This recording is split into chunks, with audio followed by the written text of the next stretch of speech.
आज हम स्टार्ट करते हैं आपके हिस्ट्री का लेसन नंबर 2 जिसका नाम है राजा, किसान और नगर। ये बेसिकली आरंभिक जो नगर बसे थे, आरंभिक जो अर्थव्यवस्था थी वो कैसे आगे बढ़ी थी इसके बारे में है। सबसे पहले क्वेश्चन पे आते हैं हम। हड़प्पा सभ्यता के 1500 वर्षों बाद भी या 6ठी शताब्दी जिसे कहा गया है ईसा पूर्व, भारतीय उपमहाद्वीप में कौन से परिवर्तन हमें देखने को मिलते हैं? तो सबसे पहला है कि हड़प्पा सभ्यता के बाद लगभग 1500 वर्षों बाद जो लंबा अंतराल था उसमें उपमहाद्वीपों में जो है कई प्रकार के विकास हुए, डेवलपमेंट हुई। 6ठी शताब्दी ईसा पूर्व भारतीय उपमहाद्वीप में कुछ परिवर्तन हमें देखने को मिलते हैं जिन्हें हम पॉइंट्स में देखते हैं कि सिंधु नदी और उनकी जो उपनदियाँ थी, उपनदियाँ मतलब उसकी जो सहायक नदियाँ थी जो उसके साथ बहती थी, उसको सहयोग करती थी। किनारे रहने वाले जो लोग होते थे उन्होंने धार्मिक ग्रंथ लिखे। ऋग्वेद जो है उन्हीं धार्मिक ग्रंथों में से एक है। आगे आते हैं। उत्तर भारत, दक्कन का पठार जो क्षेत्र है, जो कर्नाटक जैसे क्षेत्र है, यहाँ पे हमें कृषक बस्तियाँ मतलब किसान जो है देखने को मिलते हैं। जो खेती करने वाले किसान थे वो अपने घर या बस्तियाँ जो है यहाँ बसा के रहते थे, जिससे पता चलता है कि वहाँ खेती भी की जाती थी। इसके साथ दक्कन और दक्षिण भारत जो हमारा साउथ साइड है बेसिकली भारत का, वहाँ पे हमें चरवाहा बस्तियाँ भी देखने को मिलती हैं, जहाँ पे एक तरीके से ऐसे लोग रहते थे जो बहुत ज़्यादा एक बड़े मात्रा में जो है जानवरों को रखते थे, उन्हें चराते थे। ठीक है।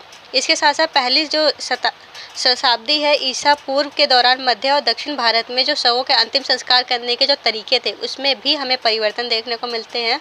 अब ये बड़े बड़े पत्थर जिसे महापाषाण कहा जाता था या ख्यात पत्थरों में जो है ढांचे बनाए जाते थे और वहाँ पे जो है लोगों को दफना दिया जाता था। कई स्थानों पे तो हम ये भी पाते हैं कि इन शवों के साथ जो है लोहे के बने जो उपकरण थे, जो हथियार थे, वो भी दफनाए जाते थे। इसके साथ हम नेक्स्ट पॉइंट पे आते हैं कि 6ठी शताब्दी ईसा पूर्व में जो नए परिवर्तन हमें देखने को मिलते हैं, जो प्रमाण मिलते हैं, इससे हम अनुमान लगा सकते हैं कि जो आरंभिक जो साम्राज्य थे, जो एक तरीके से राज्य विकसित हो रहे थे, जहाँ राजा वगैरह देखने को मिलते हैं, तो जब रजवाड़े आ जाएंगे, जो साम्राज्य विकसित होने लगेगा, तो एक पर्टिकुलर हमें एक व्यवस्था देखने को मिलेगी, राजनीति देखने को मिलेगी, पॉलिटिक्स देखने को मिलेगी। तो राजनीतिक जो क्रियाएँ थी, जो नगरों का बसना था, राजा बना होना था, तो ये सारी चीज़ें हमें उस समय देखने को मिलती है। कृषि की उपज से जो है लोग एक तरीके से एकजुट होने लगे थे, संगठित होने लगे थे।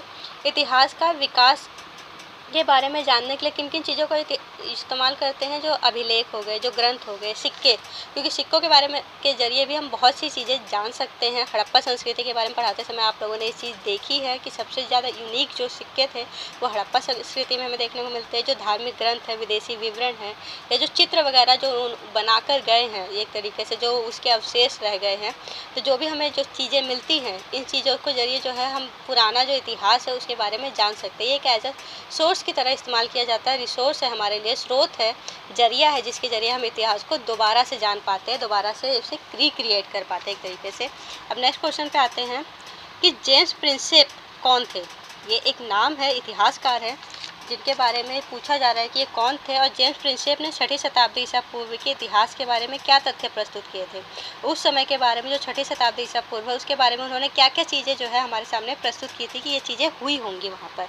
तो सबसे पहला पॉइंट आते हैं कि ये जो है ईस्ट इंडिया कंपनी जो उस समय भारत पर शासन कर रही थी, 1830 की बात है ये, बेसिकली उसके में जो है एक अधिकारी थे पुरातत्व विभाग के, और ये जो है इन्होंने क्या किया था, इन्होंने सबसे महत्वपूर्ण काम किया था। जो ब्राह्मी और खरोष्टी लिपि थी उसके अर्थ निकाले थे इन्होंने। ठीक है। तो इसके जरिए जो है उसका अर्थ, जो ब्राह्मी और खरोष्टी लिपि में अभिलेख मिले हैं उसके जरिए इन्होंने जब अर्थ निकाला तो इन्होंने कुछ बातें बताई कि 6ठी शताब्दी ईसा पूर्व में क्या क्या चीज़ें होती थी या क्या तथ्य प्रस्तुत किए। सबसे पहली चीज़ इन्होंने बताई कि ब्राह्मी और खरोष्टी लिपियों का उपयोग करके इन्होंने बताया कि आरंभिक अभिलेख और सिक्कों पर जो है इन्होंने इसका उपयोग किया सबसे पहले, कि उन्हीं में जो है इन्होंने ये दोनों लिपियाँ जो है देखने को मिलती हैं। अभिलेख या सिक्कों पर ही जो है इन्हें ये दोनों लिपियाँ चिन्हित मिलती हैं, जिसके जरिए उन्हें पढ़ा जा रहा है। प्रिंसेप को मतलब जेम्स प्रिंसेप को पता चला कि अधिकांश जो अभिलेख और सिक्के थे उस पर एक नाम जो है बार बार देखने को मिलता है, प्रियदर्शी, जिसका नॉर्मल अर्थ होता है, शाब्दिक अर्थ जिसे कहा जाता है, अगर अर्थ देखते हैं तो मनोहर मुखाकृति, जिसकी मुख आकृति मतलब जिसका फेस कट जो होता है वो बहुत अच्छा होता है, अर्थात राजा का नाम लिखा हुआ था। ठीक है।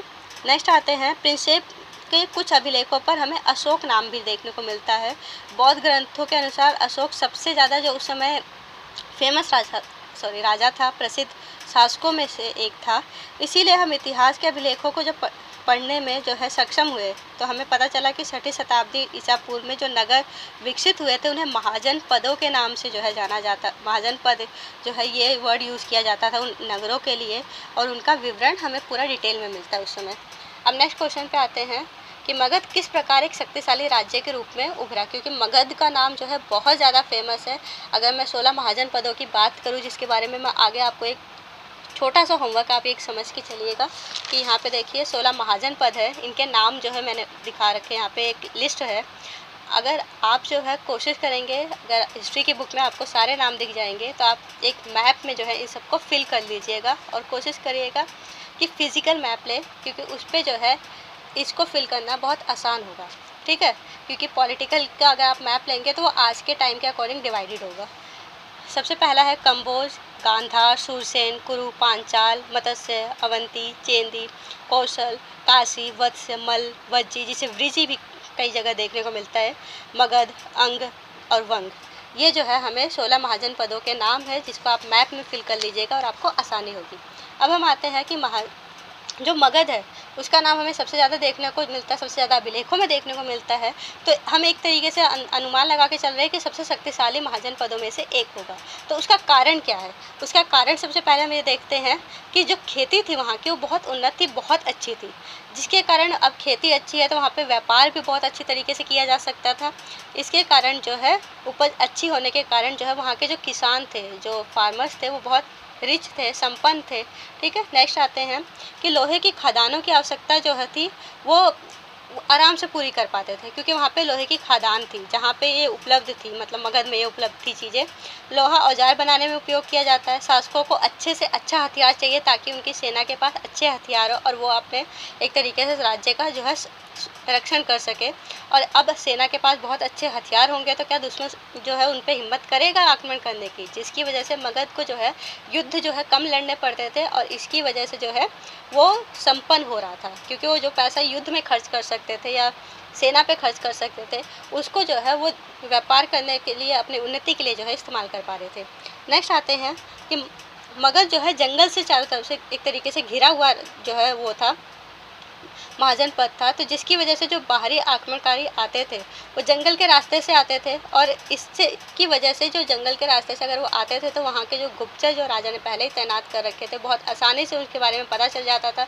या जंगली जीव जंतुओं में हलचल हो जाती थी, जिसकी वजह से जो है राजा को उनके आक्रमण का पहले से ही पता चल जाता था और जो मगध का राजा होता था वो पहले से युद्ध के लिए तैयार हो जाता था।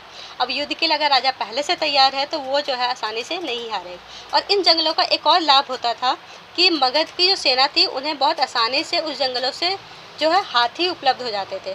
अब सेना में जो है हाथी होंगे तो वो अपने आप ही शक्तिशाली सेना हो जाएगी उस सेना से जिस सेना में सिर्फ घुड़सवार शामिल होंगे, क्योंकि दुश्मन जो है वो सेना के पास घुड़सवार सैनिक होते थे और इनके पास हाथियों पे सवार सैनिक होते थे, तो वो अपने आप ज़्यादा पावरफुल मगध के सेना हो जाती थी। इसके साथ नेक्स्ट आते हैं कि मगध में जो है गंगा और उसकी उपनदियाँ बहती थी, जिसके कारण एक तो वहाँ की मिट्टी उपजाऊ थी, जिसके कारण हम ऊपर पढ़ ही चुके हैं कि खेती बहुत अच्छी थी। एक और काम करते थे कि दूसरे जगहों पे जो आवागमन था उसका बहुत सस्ता जो है जरिया था, एक तरीके से सस्ता व सुलभ जो है तरीका था आवागमन करने का, जिसकी वजह से जो है मगध संपन्न हो पाया। इसके साथ साथ मगध में जो सामाजिक और शासकीय गतिविधि थी वो भी शुरू हो गई थी। एक तरीके से जो राजनीतिक गतिविधियाँ थी, जो समाज जो था वो भी अच्छा था। और लेखक कहते हैं कि यहाँ के जो राजा हुए हैं उसमें कुछ एग्जाम्पल देखते हैं कि बिंबिसार, अजातशत्रु, पद्मानंद, अशोक, चंद्रगुप्त मौर्य, समुद्रगुप्त, ये सब जो है अब बहुत अच्छी इन्होंने नीतियों का इस्तेमाल किया और इनकी जो नीतियाँ थी इनके मंत्रियों द्वारा लागू होती थी, जिसकी वजह से हम देखते हैं कि 4वीं शताब्दी ईसा पूर्व तक पाटलिपुत्र को ही इन्होंने राजधानी बनाए रखा, जिसपे अशोक, चंद्रगुप्त, समुद्रगुप्त जैसे राजाओं ने राज किया। और लास्ट पॉइंट पे हम आते हैं कि मगध की जो राजधानी थी राजगांव उसे कहा जाता था, जिसका शाब्दिक अर्थ नॉर्मली राजाओं का घर होता था। और ये जो राजगांव होता था ये पहाड़ियों के बीच होता था और एक किलेबंद तरीके का शहर होता था। तो किलेबंद शहर पे आक्रमण करना बहुत मुश्किल होता है, जिसकी वजह से वहाँ पे जो है एक तरीके से मगध शक्तिशाली और ज़्यादा हो गया था। ठीक है, अब नेक्स्ट क्वेश्चन पे आते हैं कि 16 महाजन पदों का विवरण इतिहासकारों को कहाँ से मिलता है, कहाँ से उन्हें पता चलता है कि 16 ही महाजन पद थे, इससे कम या ज़्यादा नहीं थे। तो सबसे पहला पॉइंट है कि अभिलेखों से जो है हमें इसका पता चलता है कि हमें अभिलेख तमिल, पाली और संस्कृत भाषा में मिले हैं, परंतु जो मुख्यतः अभिलेख मिले हैं वो ज़्यादातर पाली में लिखे गए हैं। ये अभिलेख ब्राह्मी और खरोष्टी लिपि में भी लिखे गए हैं और इन्हीं अभिलेखों में जो है हमें 16 महाजनों पदों का विवरण मिलता है। नेक्स्ट पॉइंट पे आते हैं बौद्ध धार्मिक ग्रंथ।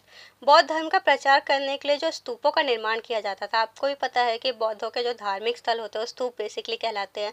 तो उन्होंने जो स्तूप बनाए थे या बनवाए गए थे उस समय, तो उन स्तूपों में वो पवित्र चीज़ें रखते थे और उसकी जो है एक तरीके से आराधना की जाती थी। तो इन स्तूपों में जो है महाजन पदों के नाम जो है हमें 16 राज्यों का उल्लेख किया गया है इसमें, इन धार्मिक ग्रंथों में, बौद्ध धार्मिक ग्रंथों में। इसके साथ साथ जैन धार्मिक ग्रंथों में भी हमें इन चीज़ों का विवरण देखने को मिलता है। हमें पढ़ने को मिलता है कि महाजन पदों ने अपना विकास कैसे किया, और 6ठी शताब्दी में बौद्ध धर्म के अलावा जो जैन धर्म था वो भी काफ़ी विस्तार कर रहा था, जिसकी वजह से हमें उस समय के जो धार्मिक ग्रंथ है वहाँ पे उनके जरिए जो है पता चल जाता है कि वहाँ पे महाजन पदों ने कैसे विकास किया। इतिहासकार या पुरातत्वविदों को इन ग्रंथों के जरिए जो है जानकारी मिलती है महाजन पदों की, परंतु इन महाजन पदों की जो सूची है, नाम है, वो हर जगह एक जैसे नहीं मिलते हैं। लेकिन कुछ नाम जो है एक जैसे मिलते हैं, जैसे वज्जी, मगध, कौशल, कुरु, पांचाल, गांधार, अवंती, ये चीज़ें हमें सेम ही मिलती है। तो जिसके जरिए हम ये कह सकते हैं कि जो महाजन पद थे जिनके नाम हर जगह एक जैसे मिलते हैं, वो जो है बहुत ज़्यादा महत्वपूर्ण थे। ठीक है, हम नेक्स्ट क्वेश्चन पे आते हैं कि मौर्य वंश की जानकारी जो है हमें किन स्रोतों से मिलती है। मौर्य वंश की जानकारी के लिए हमें सबसे पहले मूर्ति कला देखते हैं कि मूर्ति कला में जो पुरातात्विक प्रमाण मिले हैं, मूर्तियों पे जो है नाम खुदे हुए मिले हैं। इसके माध्यम से जो है इतिहासकार जो है अपनी जानकारी या अपनी जो सोच है उसका पता लगाते हैं। नेक्स्ट है समकालीन रचनाएं। समकालीन रचनाओं से हमारा तात्पर्य है कि उस समय जो भी एक तरीके से जो दूसरे लेखक हैं जो बाहर से आए थे, जो भारत का भ्रमण करते थे और उन्होंने अपनी जो रचनाएं की हैं, उनकी रचनाओं से भी हमें देखने को मिलता है। इसमें एक एग्जाम्पल दे रखा है कि यूनानी राजदूत जो मेगास्थनीज था, चंद्रगुप्त मौर्य के दरबार में आया था, उसने भारत वृत्तांत नामक एक पुस्तक लिखी जिसमें उसने जो है भारत की सामाजिक स्थिति का विवरण बहुत अच्छी तरीके से किया है। तो ऐसी रचनाओं के जरिए भी हमें मौर्य वंश की जो एक तरीके से जानकारी जो है वो कि वो कैसे शासन करते थे, कैसे राज्य चलाते थे, इसके बारे में पता चलता है। नेक्स्ट, अर्थशास्त्र किताब आप सबको ही पता है कि कौटिल्य या जिसे चाणक्य के नाम से जाना जाता है, उन्होंने लिखी है। तो इसमें भी जो है मौर्य वंश की जो सैनिक शासन है या फिर जो प्रशासनिक गठबंधन संगठन था वो कैसे कार्य करता था, कैसे उन्हें चुना जाता था या कितने लोग थे, ये सारा चीज़ें जो है बहुत विस्तृत में जो है विवरण मिलता है। नेक्स्ट है ग्रंथ। जो हिंदू धर्म ग्रंथ जो काफ़ी है या फिर बौद्ध या जैन धर्म ग्रंथ, जैसे मैंने पीछे ही आपको बताया था, तो उनसे जो है हमें इसके मौर्य वंश के बारे में पता चलता है। ये पाली भाषा तथा ब्राह्मी और खरोष्टी लिपि में लिखे गए थे। परवर्ती जैन, बौद्ध पौराणिक ग्रंथ जिसे संस्कृत वाङ्मय में 16 महाजन पदों का और मौर्य वंश का हमें बहुत ज़्यादा डिटेल में जो है एक तरीके से जानकारी मिलती है। इसके साथ नेक्स्ट आते हैं अभिलेखों पर। सबसे ज़्यादा अभिलेख सम्राट अशोक के समय के हमें मिलते हैं, और ये अभिलेख जो है ज़्यादातर पत्थरों पर या जो स्तंभ थे, जो पिलर्स थे, उस पे मिलते हैं, और इन पे जो है मौर्य वंश के बारे में जानकारी हमें मिलती है, क्योंकि इन पे जो है एक तरीके से सम्राट अशोक ने जो है शब्दों को उत्कीर्ण करवाया था, मतलब कि एक तरीके से बनाया गया था। ठीक है, डिजाइन की गई थी शब्दों की। इसके द्वारा हमें अभिलेख जो बौद्ध धर्म के विस्तार की भी जानकारी मिलती है, क्योंकि ज़्यादातर जो सम्राट अशोक ने ये चीज़ें बनाई थी ये बौद्ध धर्म का प्रचार प्रसार करने के लिए ही बनाई थी। इसके अलावा हम सिक्के के बारे में बात करते हैं कि उस समय के सिक्कों के ऊपर भी जो है कई शब्द कई राजाओं के बारे में या राजाओं की आकृतियाँ बनाई हुई दिखाई देती थी। तो जब हम उस समय के सिक्कों का अध्ययन करते हैं तब भी हमें उस मौर्य वंश की जानकारी देखने को मिलती है। और कई बार हम उस समय जो है चित्रकारी जो है काफ़ी प्रचलन में थी, जिसकी वजह से उनके चित्रकार एक चित्र जो है हमें बहुत पुराने कुछ एक तरीके से मिल जाते हैं स्तंभों पर या फिर कहीं उत्कीर्ण किए हुए, और ये चित्र जो है हमें मौर्य वंश के बारे में जानकारी प्राप्त करने में बहुत ज़्यादा सहायता करते हैं। ठीक है, आज के लिए इतना ही। अगर आपको समझ आया हो तो आगे जो है अपने दोस्तों के साथ ज़रूर शेयर करें। Thank you.